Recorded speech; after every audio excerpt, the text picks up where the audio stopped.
পুরা হাট খালি রয়ে গেছে আমার একটা গরু। সকাল ফোয়ালে সবাই ঈদের নামাজ পড়বে। ভাই গরু নিবেন? কি রে, চান্নাতে 3টা বেজে গেল, গরু এখনো বিক্রি করতে পারছ নাই? তোরে আমি 80,000 কইছিলাম, তুই গরুটা দিলি না। এখন ভালো হইছে না, গরুটা রয়ে গেছে।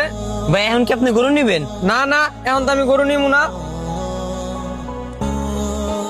যাক ভালো হইছে, তোর গরু নেই নাই। তোর গরু অসুস্থ তো, হেলেগা চান্নাই তো বিক্রি হয় নাই। আল্লাহ ভাই কি কোন, আমার গরু তো পুরোপুরি সুস্থ, আপনি গরুটা নিয়ে যান। না না, আমি তখন গরু নিমু না। আমি তো গরু কিনা ফেলাইছি, তোর গরু তুই বাসায় নিয়ে যাইস।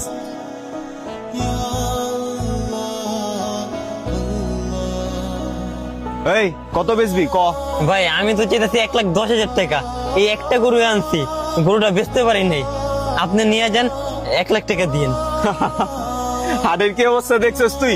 চান্দ্রাতে 4টা বাজে গেছে, এখনো তুই গরু বেচতে পারস নাই কা? 50,000 টাকা হইলে দে, নিয়ে যাই।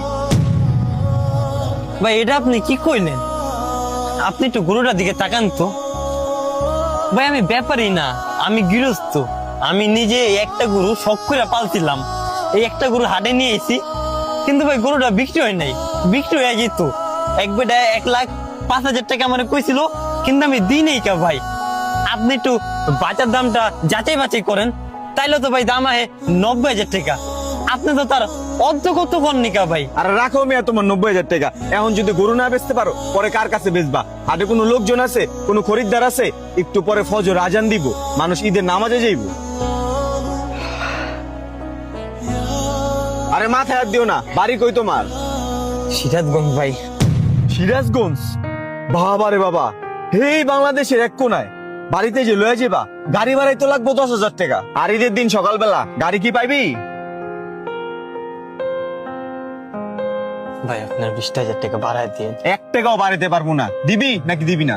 ভাই আমি দালালো না ভাই, আমি ব্যাপারই না ভাই, খুব কষ্ট করে গরুটা কেমনে কি?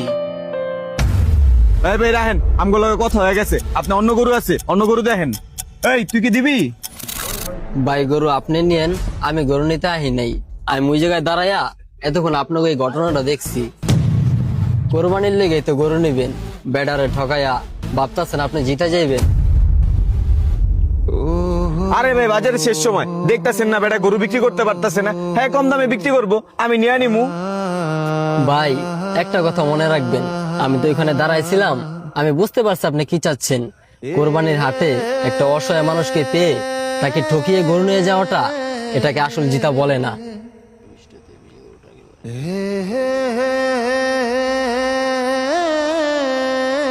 প্রকৃত জিতা হচ্ছে যে লোকটা সারা বছর কষ্ট করে রোদে পুড়ে বৃষ্টিতে ভিজে গরুটাকে লালন পালন করছে, তাকে তার ন্যায্য টাকাটা দিয়ে তার মুখে হাসি ফুটিয়ে আল্লাহকে সন্তুষ্ট করার জন্য কুরবানির গরুটা নিয়ে যাওয়া। বা এই জায়গায় আমার কিছু না, আমি দালালও না, আমি ব্যাপারীও না। এই লোকটা একটা গরু আনছে, বিক্রি করতে পারে নাই, তাই আমি আপনাকে বললাম। এখন আপনি যদি চান লোকটাকে ঠকাইতে পারেন, আবার আপনি চাইলেই লোকটাকে ন্যায্য দাম দিয়ে